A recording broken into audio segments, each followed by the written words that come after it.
So if someone told you that you and your boyfriend or girlfriend had to spend the next however long, millions of miles apart, not knowing whether you'll ever be together, probably texting and calling more than you're actually hugging and interacting, would you say yes or would you say no?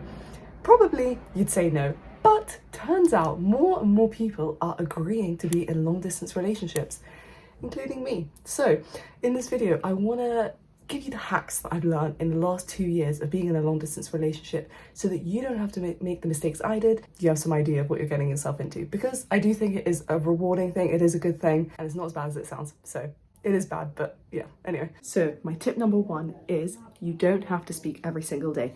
And on the internet, everything is going to contradict this, and it's going to say that you should talk as much as possible because communication is the most important part of a long distance relationship. But I found that actually it doesn't mirror reality. I think you're not supposed to be speaking the whole time. So it's better to actually develop your own life, keep things going in the day, and then actually having an interesting conversation when you do speak and it being more worthwhile and more engaging, instead of getting into this routine where you're almost forced to speak and it becomes less pleasant for both of you. So I recommend speaking every other day or keeping the conversations short and sweet. My tip number two is use the post, use mail. It means so much more than anything that you can ever do via phone. Send them something, send them a gift, send them flowers.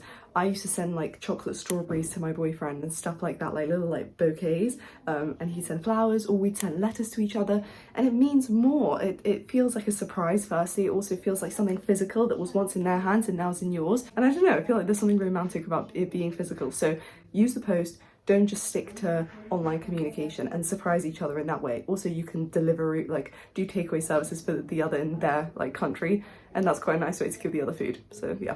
This tip is the obvious one, and that is to communicate. And by this, I mean very explicitly though.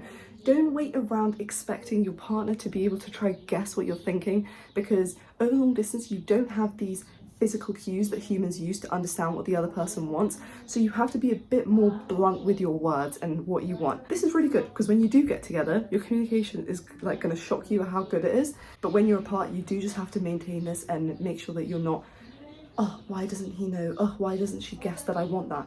It's really difficult when you're apart, so just make an extra effort with that. Tip 4 is make sure that you are maintaining your separate life in your city or wherever, however long distance you guys are. Me and my boyfriend are country long distance, so I'm speaking that way. But what I mean by this is it's so easy to get like into this tunnel vision of always wanting to call and text them, especially since you don't get that rewarding feeling of being in person with each other. But you have to make sure that you're not denying opportunities in your life that, you know, if you were single, you'd probably be going to. And by that, I literally just mean, you know, hanging out with your friends, going to extra clubs because you'd rather stay at home and FaceTime. Make sure that you're still following your passion, still doing what you want to do and not compromising yourself because of the demands that long distance can take on you, if that makes sense. This is really important because you don't want to build up resentment towards each other. You want to be so satisfied with your life knowing that you're doing exactly what you want to be doing, and they would just be a nice addition on top of that, instead of thinking, oh, I'm not doing that because of you. And then when things go, you know, might slip down, you'll feel like you've lost more because you're like, I put so much into this, I've sacrificed other things for this relationship, and you don't want to get into that, you know, thinking space. The next tip is to have an idea of what the next plan is, when you're next gonna see them, because then your motivation to actually keep this online thing going actually is meaningful and makes sense to you. If you don't know when you're gonna see them, it's almost a bit pointless. It's like, what are you actually building up to, you know? So at least have the next thing planned so that you're building up to that and you know, oh, in 3 months I'll see them. It doesn't have to be, you know, the big move, someone's moving to my country, the other's moving to my city. It just needs to be the next step. I think with what I found, especially if you're dealing with a country to country long distance, is that by expecting someone to move to your country or you move to theirs, it's quite a big deal.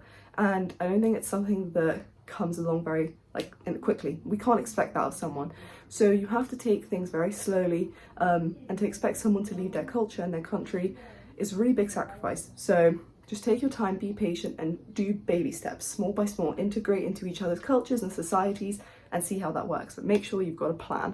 My next tip is that I don't think FaceTime is always the best way to communicate.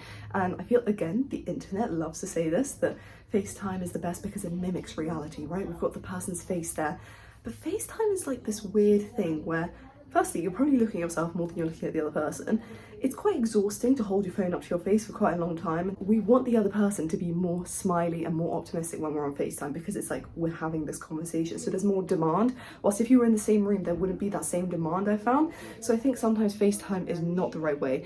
And I found that mixing voice noting, calling, FaceTiming and texting has been the best way to keep things exciting, keep things moving for the different phases. My next and final tip is to be adaptive.